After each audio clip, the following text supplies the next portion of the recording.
Most people moving to Vancouver, Washington get their home search completely backwards. They start scrolling on Zillow, falling in love with layout, kitchens, and finishes. This is before they even figure out which part of Vancouver actually fits their lifestyle. And that's a big mistake. Because Vancouver isn't one place, it's a collection of different communities. And choosing the right area can completely change your daily life. I'm Jamie Mushaw. I've been a realtor here for over the last 30 years, and I make videos about the Southwest Washington and Portland metro area that you can connect with. So in today's video, we're gonna break down the top 5 areas in the Southwest Washington area. This might be a little controversial because your favorite area might not make this list. By the end of the video, you're gonna have a much clearer idea as to where you're gonna wanna live in the Southwest Washington area. Coming in at number 5 is Salmon Creek. The great thing about Salmon Creek is the access to I-5 and 205, because I-5 and 205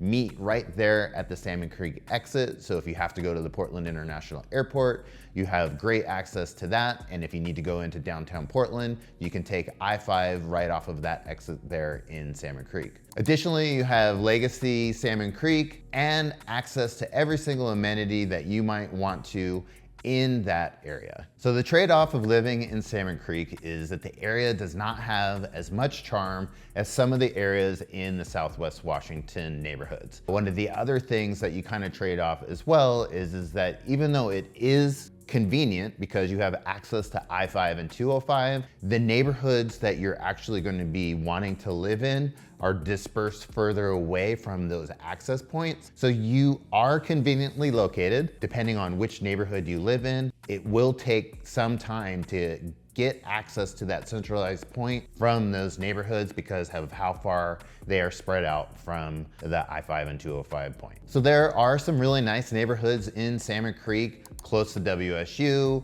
to the west of the I-5 and 205. There's a massive neighborhood called Ashley Heights that have custom homes in it, built in the 90s, oversized lots, different variety of homes in there. And there is also new construction in Salmon Creek.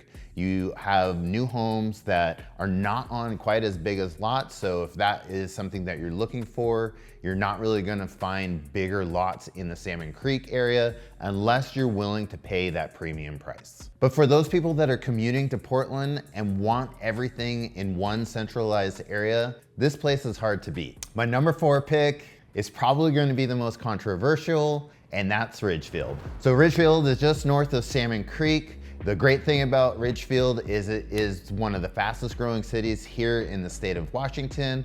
And with that being said, you have a ton of different neighborhoods that you can choose from. There's a bunch of master communities. And the one thing that Ridgefield is doing right now is putting in every piece of infrastructure that you could possibly want. You have Costco, you have a bunch of new restaurants, you have a ton of shopping, but you are a little bit further north from everything else out there in Ridgefield. One of the other great things about Ridgefield is with the housing, you actually have a pretty vast variety of homes to choose from. If they are newer, they're gonna be on smaller lots, but there is a good price point range there, all the way from about 500,000, and of course you can make it up to $1 million pretty quickly. The one cool thing about Ridgefield is that even though how fast it's growing and a lot of the land is being built on, there still are a lot of properties that are on acreage that are close in properties centrally located near the freeway. They don't feel like they're really far out because Ridgefield's not a huge community in itself. So properties that are on acreage are actually feel like they're close in because of the access that you have to all of the amenities around it. So some of the downsides that I see in Ridgefield is how fast it is growing. And with how fast it's growing means that, of course, the traffic count is going to increase and it's going to take time to build out that infrastructure that is going to make everything make sense essentially there in Ridgefield. And one of the other things that is, again, kind of a downside is that if you want to buy out there, prices have increased dramatically over the last couple of years in terms of property that you can buy, specifically homes that are on acreage out there. There are not very many for sale. So if you see something that comes up because there's not a lot for sale, typically if they're priced correctly, they sell very fast. And so that also drives up the demand for those type of properties out there, because you do have people that want to move to Ridgefield that don't necessarily want to live in those master plan communities and really do still want to be out on acreage. And that is one of the great things about Ridgefield, is it does have those acreage properties, but they do again come at a premium. Yes, Ridgefield has that small town vibe, but how long is that going to stay with how quickly the growth is happening out there in Ridgefield? It's a perfect small town feel community, but that is definitely going to change in the future. So if you're trying to consider moving to Ridgefield, you just need to really look at what the master plan of Ridgefield is going to be, especially if you don't want to be in an area that has a lot of traffic or that massive growth going on. Number 3 is East Vancouver. You might be wondering, where exactly is East Vancouver? East Vancouver basically runs from about Highway 14. The western border is 162nd Avenue. The northern end is about 1st Street.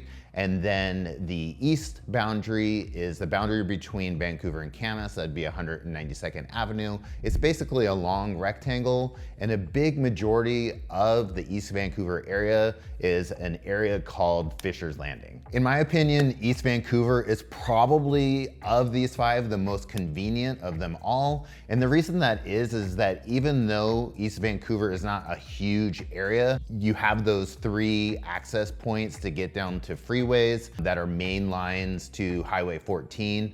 And no matter where you're at in East Vancouver, it doesn't take you more than 5 to 7 minutes to get to the Highway 14 area. And then you can jet down that to 205, I-5, or go across the bridge into Portland. And so the convenience of East Vancouver is probably the most appealing, along with people do love the schools there if you have families. The other great thing about East Vancouver is it has established neighborhoods, and being that you're in those established neighborhoods, some of those prices that you can expect to spend or for a starter home is around $500,000. And again, depending on what part of East Vancouver you're in, you can easily go up to $1 million. But if you're spending $1 million, you're probably getting a pretty nice home on a large lot, a lot of square footage, typically a 3-car garage.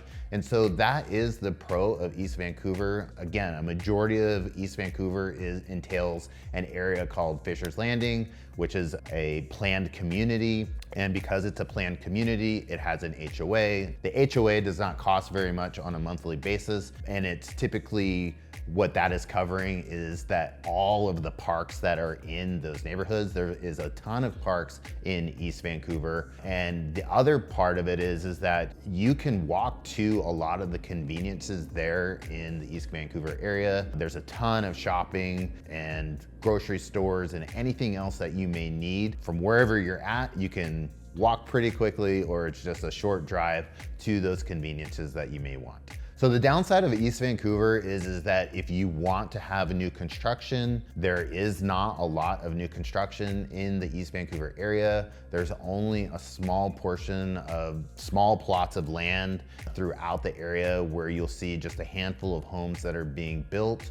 A majority of that area is all done and built out. So if you're looking for new construction in that area, it's pretty hard to find. Most of the homes that you're gonna buy are built somewhere between 1990 and the 2000s. The other portion, like I said, again, a lot of East Vancouver is made up of the Fisher's Landing area. So if you wanna live in Fisher's Landing, you will be in an HOA, and not everyone wants to be in an HOA community. The other thing too is that you need to know is that if you live in the Fisher's Landing area, they do not allow rentals. So if part of your game plan to move to that area and then later on move, you really have to take into a factor in consideration that if you want to turn your property into a rental, it will not be in the Fisher's Landing area. If you're commuting to work, Once you're on the freeway, traffic can be hectic, especially if you're trying to get onto 205. Additionally, if you're driving into downtown Portland, because you're on the east end of Vancouver, you're easily adding 15 to 20 minutes to your commute time, depending on what time of day you're heading down there. So living in East Vancouver and working in Portland, one of the first things that you're really gonna need to consider is the traffic that you're gonna be in depending on where you work at. But overall, East Vancouver is a great place to live, especially if you're looking for some smaller homes. A great first time, great downsizing. There's a lot of options there in terms of housing. The schools are also sought after there in the East Vancouver area. So if you have a family and you're concerned about schooling, some of those schools are really great in East Vancouver. Additionally, there is a ton of shopping. You have everything that you could imagine want. Costco, you have Walmart, you have Home Depot, Lowe's, everything, along with all the restaurants that are available throughout the area. Plus, they just opened up what's called one of the largest food cart areas considered, supposedly, in the US. My number 2 is downtown Vancouver. And why I love downtown Vancouver so much is because of all of the new developing that's been going on down there. It's starting to surpass Portland. We're gonna compete with Seattle as well. You have that kind of in between of the two. And so downtown Vancouver is really great because of the waterfront, all the new restaurants, all of the new hotels, the high-rise condos. It's a great place if you wanna have walkability. My favorite thing of downtown Vancouver is the food. I love all of the restaurants down there. When I do eat out, that would be a particular area I would go to because of all the choices that you have. From fine dining, casual dining. There's definitely a bunch of sweet shops down there because I love my desserts. So if you're going to downtown Vancouver, you definitely are gonna wanna check out all of those options. Another reason that I really love downtown Vancouver, as I mentioned before, I've been selling real estate here for 30 years. 30 years ago, no one wanted to live in downtown Vancouver. You could buy houses down there for $30,000 and they were absolute dumps. Here we are 30 years later, and a lot of those properties are considered premium properties now.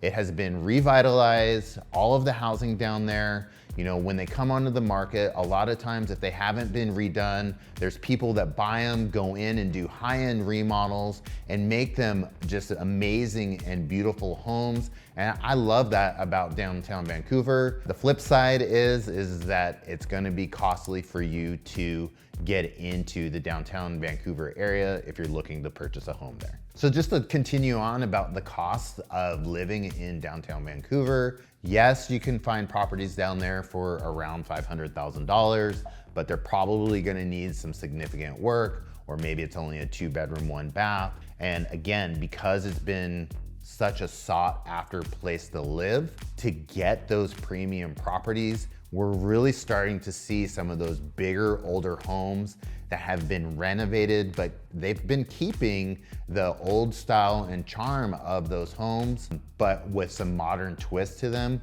You're really talking about getting into 700,000, 800,000, 900,000, and even now we're seeing properties that are between $1 million and $1.2 million selling down there because of how desirable some of those certain neighborhoods are becoming and the size of the homes. So if you're looking for affordability, Vancouver is going to be really tough because homes are not necessarily affordable down in that area. So downtown Vancouver is great for walkability and the lifestyle that you get, but on the flip side of that, it's not necessarily great for families because 1, you have condos being built down there. 2, most families want to have big yards and homes that will fit their families and things along those lines. And because of how expensive it's getting, again, affordability is not great down there. And to be quite honest, it does not have the best schools in all of Vancouver. So if you're a family looking to have that lifestyle, you will be considering more of private schooling, which is, again, just going to cost you more money. So you really need to take in all of those factors if you are considering a move to downtown Vancouver. Finally, at number 1 is Camas. Camas consistently ranks as one of the #1 places to move here in the Southwest Washington area. It's highly sought after for a multitude of reasons. Some of my favorite reasons to live in the Camas area is because those schools are also consistently some of the top rated ones in the state of Washington. So if you have a family and you need them to go through the school system, Camas is definitely an area that you want to consider. Additionally, you have a lot of home choices in Camas. I love the fact that you can find something there that is $500,000, but Camas easily can hit the $3 million mark. So depending on what type of home you're looking for, you can definitely find it there in Camas. Obviously, because how highly sought after the school system is there, if there are homes in the lower price points, those are gonna be more desirable in terms of how many buyers are trying to purchase them. The other thing that I love about Camas is the downtown area. There are a ton of cute shops, locally owned by local business owners, a lot of locally owned restaurants and wineries and coffee shops down there, and they're revitalizing the whole entire area. One of the other cool things about Camas is all of the outdoor and recreational things that you can do. You have Lacamas Lake, you have Lacamas Trails, you have tons of hiking to just the east of Camas. So if you love outdoor activities, Camas is definitely gonna a place that you're gonna wanna consider, especially if you love being on the water, such as the lake, or doing any of that hiking. One of the other great things about Camas is that if you're looking for new construction, there is a ton of new construction that you can choose from out there. You have builders like Pacific Lifestyle, New Tradition, you have Toll Brothers out there, you have custom builders out there, one-off homes that you can purchase. So you have a lot of choices in terms of new construction. We've done a lot of videos on those, so make sure you go to our channel and check those out as well. And it really depends on, again, the lifestyle that you want to live. Even though all of this new construction is happening and new construction is becoming more expensive, the trade-off there is that lifestyle and the school system that you're entering when you buy into Camas. So these are my 5 top areas in the Southwest Washington area. You may agree, you may disagree. I'd love to hear your thoughts down in the comments. But if you're considering a move anywhere in the Clark County area and you feel that this resonated with you, I'd love to be your resource for any information you might need, so feel free to reach out to me. If you're trying to decide which one of these neighborhoods, or maybe even another neighborhood here in the Southwest Washington area that you want to move to and you're not quite sure, one of the great things that I can tell you is that I'll be able to work through all of the hurdles that you might have about which neighborhood to live in, whether it's gonna be lifestyle, budget, is it family friendly, is it a retiree community, anything that you may have concerns about, we will be able to talk through and walk you through any of those scenarios so you are making sure that you are purchasing not only the right home, but the right home in the right neighborhood. If you have any other questions, feel free to reach out. I'm Jamie Mushaw, and we'll see you on the next video.